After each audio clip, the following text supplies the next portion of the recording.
Bonjour Nathalie, est-ce que tu peux te présenter et nous parler de ton activité? Alors moi je suis Nathalie Fanplas, je suis secrétaire générale du SNCD. Le SNCD c'est le syndicat des professionnels du marketing direct et du digital. Donc on est actif sur toute la chaîne de la data en fait. Dès que des sociétés traitent de la data, elles ont légitimité à adhérer au SNCD. Et on a vocation à les regrouper à la fois sur des aspects techniques, sur des aspects déontologiques, des aspects légaux également, avec un aspect veille et défense des intérêts de la profession qui est majeur surtout en ce moment. D'accord, alors le SNCD est présent sur l'EMD depuis le début et actif depuis, il est partenaire depuis cette année. Pourquoi revenir à l'EMD une quatrième fois?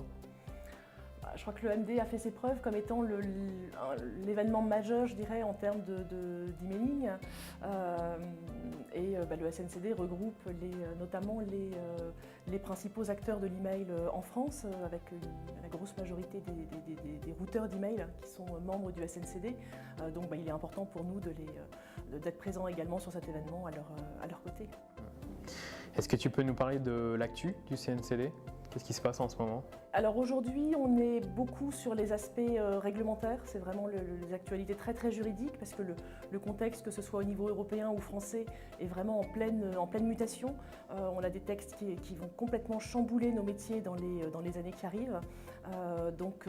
Voilà, nos activités aujourd'hui sont beaucoup axées sur une veille et un accompagnement sur ces sujets. On a fait la semaine dernière un gros événement juridique, par exemple, pour informer tous nos adhérents de ces actualités.